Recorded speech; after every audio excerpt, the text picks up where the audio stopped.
What is the worst thing you've overheard while pretending to be asleep? In college. Woke up to my roommate's bed creaking. I shoot up to see what the hell is going on. There I see some woman on her back with her legs full spread eagle and my roommate just pile driving it like it was his last day on earth. Like a good bro, I quickly lie back down and pretend to be asleep. Her, in between gasps of air, "Is your roommate awake?" Him, "Nah, he sleeps through anything." Cue to next morning. I casually get up and turn on my PlayStation 2 and start playing some random game. Roommate's fling gets up and casually comes over and sits next to me. Her, "Good morning," my name. Me, "Good morning," her name. Her, "Did you sleep good last night?" Yeah, I can sleep through anything. As the last word left my mouth, I immediately realize I blew it. She began a huge flurry of slaps at my roommate while cursing at him. He didn't care because he was too busy laughing the whole time. Story 2. I was a camp counselor. 2 girls very much liked to make hot or not lists. One of them suggested a male counselor was hot, and the other said he was saying mean things about me behind my back, which made him not hot. Hurt to hear from my campers, but I'm glad they supported me. Story 3. My mom trying to calm my dad down out of a fit where he wanted to unalive himself. My brother and I had been really bad that day, and when he grounded us, we both told him that we hated him and wanted him to go away. He didn't do anything wrong. My brother and I were just a couple of immature little jerks. He, I'm pretty sure blackout drunk at this point, which I had never seen and still haven't since then, walked into our room that night and I pretended to fall asleep. Then he just started these deep, haunting sobs that I'll probably never forget. He stumbled outside and we could hear him begging my mom to let him die and sobbing, "All I ever wanted in my entire life was to be a better dad than mine."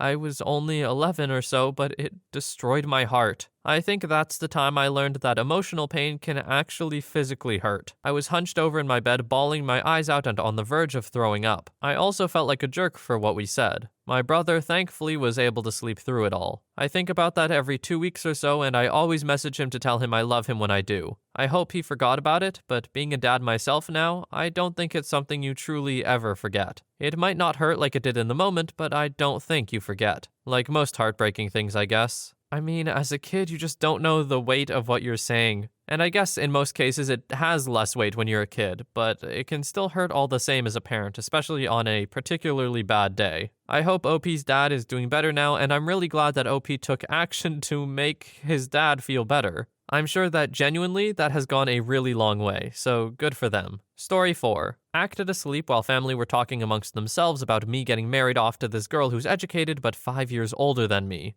I was 15. Then she got married and divorced and absolutely ragdoll abused, so I actually feel bad about it now. Edit. Some backstory. Girl had just graduated and family wanted her to marry. She agreed and their family made a list of possible suitors. I was one on that list. We were close-ish, but I had an almost fully developed beard at the time, so they assumed I was older, I think. When it was brought up, I outright rejected it because she was figuratively a big sister to me, always looking out for me. It was an arranged marriage. Their family married her off and they moved abroad. I don't know what the hell was going through their minds. They married her to a 28-year-old with mental health issues, and she would always get beat up every day because he assumed that she was cheating. Then she got pregnant and he didn't believe it was his. It was. Police got involved and then family, uncles, aunts, it disgusts me to even say that, intervened. She has now been 2 years free of that monster, but he's not in jail, so it pains me to this day. I know it's not my fault, but I just have some guilt that maybe I could have stopped that. And I apologize for using the term ragdoll abused, because mostly people wouldn't see her for months on end and she would always be covered up and sore. I did not mean it in a derogatory manner. Were arranged marriages ever a good idea? I can't think of any legitimate reason in this day and age where an arranged marriage would be good. Like, okay, back in the day, they had those arranged marriages because, oh, you're getting married for political reasons. Tough luck, you're a princess. Fine. Obviously still very problematic for many reasons, but they didn't understand mental health like we do, and they also didn't understand that women should also be happy, so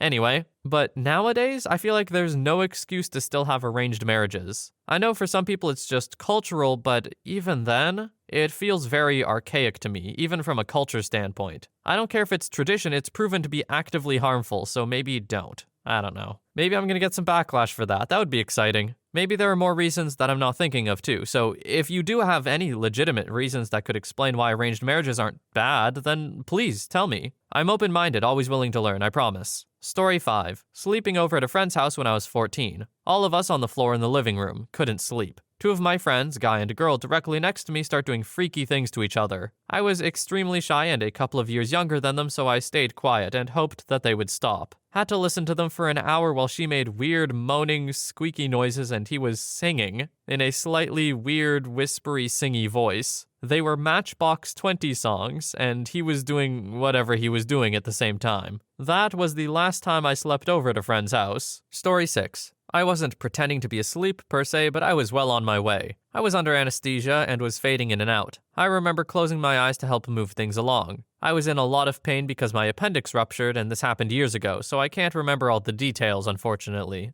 I remember being moved to an operating table and they told me to take my shirt off, I think. I heard someone go, "What do you think would happen if I poked your belly button right now?" I was an outie prior to having an appendectomy. They went through my belly button, so that is no longer the case. Anyway, someone very quickly responded, "Dude, that is not funny. Remember what happened last time?" It's possible I was starting to dream, but I remember it making me feel a mixture of amusement and anxiety. Story 7. On a class trip, I had a girl talk badly about me to the other girls in my room, saying I was a slur and too dumb to stand up for myself. She said the only reason she didn't bully me out of this school was because she needed me to help her with her homework. Then my best friend stood up for me. She said that I wasn't dumb and just a bit shy, and then told her to screw off. Story 8. I wasn't pretending to be asleep so much as they just assumed I was. My in-laws thought I was still napping after dropping my kid off at school, and they started to talk crap about me. They said I was a terrible mom, I didn't take care of my kids at all, and they better buy a cake because I would rather sleep all day than make him a cake. It was his birthday, and my God, it was only 10 a.m. It doesn't take that long to make and frost a cake for him. Anyway, I cried in my room for 2 hours before they left to buy groceries, i.e. drink themselves into a stupor, before I got up and made the cake and birthday dinner my child asked for. I didn't tell my husband what they said until a week later because I didn't want to ruin his or my child's day. That is some level of boldness to talk crap about someone who is right there, regardless of if you think they're sleeping or not. I could never.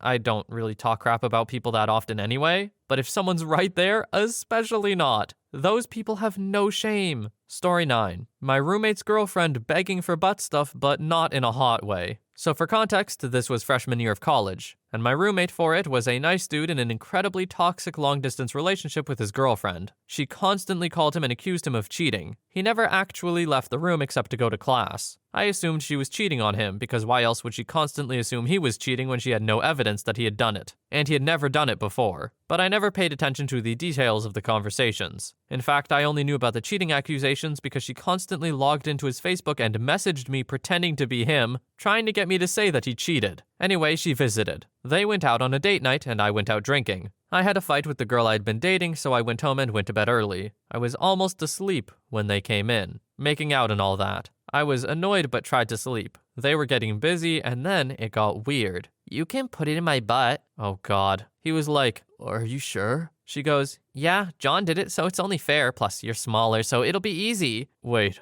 what? He says. "Yeah, come on." "No, that's super screwed up. Why would you say that? What the hell? I thought we were past that." "Well, mostly, but it felt unfair to not let you." "I don't want to. You know what? I don't even want to do it. Just go to sleep." Her, now in a high-pitched, pleading voice, "Please, screw my butt. Come on, it's no big deal." "I don't want to." It continued back and forth until he finally relented. Then she goes, It's not even hard. Why isn't it hard?" They both cried. I finally fell asleep. They dated another 6 months. Edit to add a few things. 1. I never talked to him about this, nor did I tell friends, only read it. 2. It's worth noting that he did want to do butt stuff. He had mentioned before that he wanted it with her, but she wasn't a fan. 3. I don't know what happened, but I do know they did it at some point. Because the next year doing Never Have I Ever, he said he had. And I remember this because another guy at the party insisted that butt stuff, regardless of the genders or sexes of the people banging, was gay, and it became a whole thing.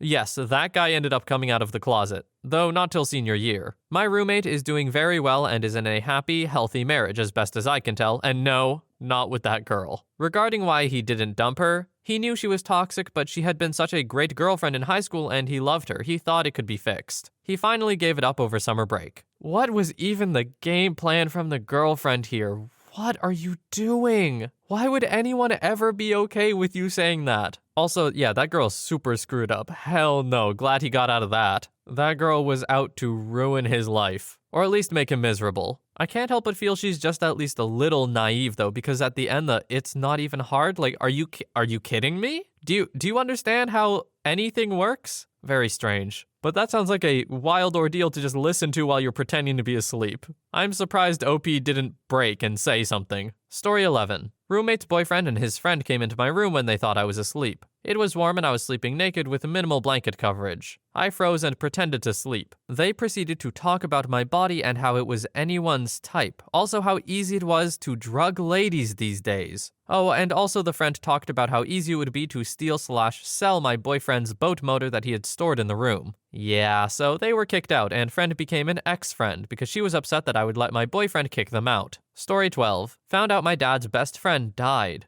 They had been friends since they were literally 5 years old. Went to the same school, stayed best friends for 50 years. When he became an alcoholic and cut off contact with everyone, my dad still reached out to him multiple times, even though he obviously wasn't ready. He eventually got off the drink and they became really close again and were calling each other every day. I woke up to the phone ringing and my dad looking at it and immediately saying to my mom, "Oh God, I think he's dead." He knew that she only called when something bad was up, and he had been hospitalized multiple times because of his drinking. I remember saying on a post years ago that I dread to think of the day that his best friend died because I knew it was coming soon because of his past. My dad is old and is the type of guy who just wants a chat, and I know a lot of people he talks to don't want that. Anyway, I heard it all unfold and pretended to sleep because I just didn't know what to say. I couldn't even imagine losing a best friend for that long. I sat in my bed for hours thinking about it, but just laying still. I didn't fully process it until I went to work, and I spent nearly 2 hours crying in the toilets. That was the only time I cried in my adult life. Story 13. When I was a kid, I used to be scared of monsters or something creeping up on me in my sleep, so I would always ask my dad to check on me before he went to bed. It made me feel more comfortable. One night, I was still awake when I heard him coming up the stairs, and I wasn't supposed to be awake, and I knew I would get in trouble if he saw me, so I pretended to be asleep. He came into my room and just kind of stared at me for a few seconds. Then he came up close to my bed, lifted the blanket up, farted under it, turned around, and left. It's been at least 15 years and I remember that night vividly. He vehemently denies it to this day, but I know what happened. Story 14. My mom and I were sharing a hotel room on a trip and unfortunately only had one bed, so we had to share that too. As I was trying to fall asleep, I kept hearing the text tone from my mom's phone going off and her giggling. My parents hate each other, so I knew it wasn't my dad she was texting with. Curious, I opened my eyes just a little bit to see that she was flirting with other men while on a trip with her family, and I was in fact staring at a dong pic. I couldn't really go back to sleep after that. Story 15. When I was a kid, I was pretending to sleep in the car. I was in the back seat next to my older sister. I was probably 6 or 7, so she would have been 13. She let out a raunchy, all windows down, gag the rest of the car sort of fart. It was loud, but we were both in the back. She immediately blames it on me farting in my sleep.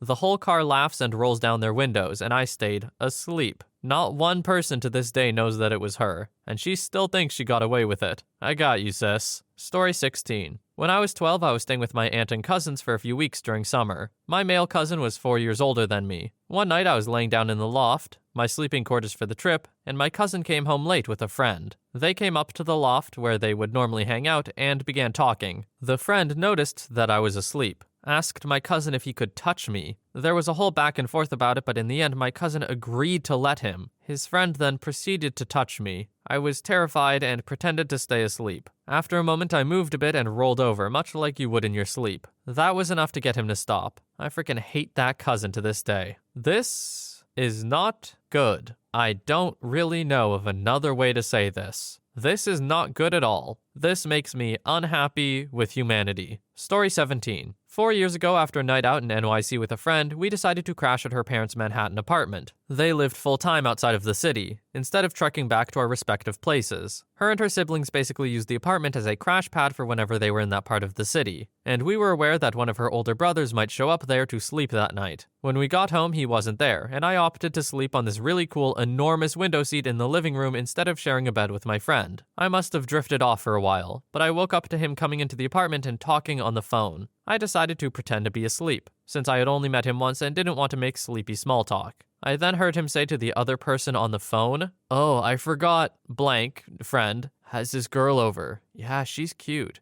I'm pretty sure she's asleep. Yeah, definitely asleep. I could just go over there and get on top of her for sure. I mean, yeah, it's been a long time. He continued to vocally consider assaulting me and took a step or two closer to the window while I laid there frozen, until he finally said something along the lines of, "Nah, I probably shouldn't. Anyway, a friend's name is here," and walked away. I forced myself to stay awake for as long as I could, slept for maybe an hour or two, and left as soon as I could in the morning. I told my friend what her brother had said, and her response was essentially, "Well, he's lonely." Like, why are these even thoughts that go through people's heads? I don't get it. It's so easy not to do this to someone, isn't it? And I don't mean like intrusive thoughts. I mean, everyone has weird intrusive thoughts about everything. Should I swerve onto the other side of traffic? You could. Sure, that's a thought. That's fine. This man actively considered this out loud. This is inexcusable. Story 18. My father used to work really late nights, coming home at anywhere between midnight and 2 a.m. I remember falling asleep on the couch and smelling my mom making some fresh tortillas for his dinner. I closed my eyes because I heard the door open and wondered if I would be carried. Instead, I heard him get washed up and I heard him ask my mom had I ate yet. She told him that I was waiting on him but not to wake me because it was a school night. I remember feeling sad because I thought I would be left alone and starving. But then my dad woke me up with a tortilla in his hand and tore off a piece of it, fed it to me, and told me to come eat with him. I guess this doesn't count as hearing something bad, but for some reason I thought of that memory. My father passed away 2 years ago from colon cancer at the age of 52. But what I would give to be 8 again, just waiting for him to come home. This is a really sweet one that I definitely needed after some of those last ones. This restores some faith in humanity at least. Thank you, OP.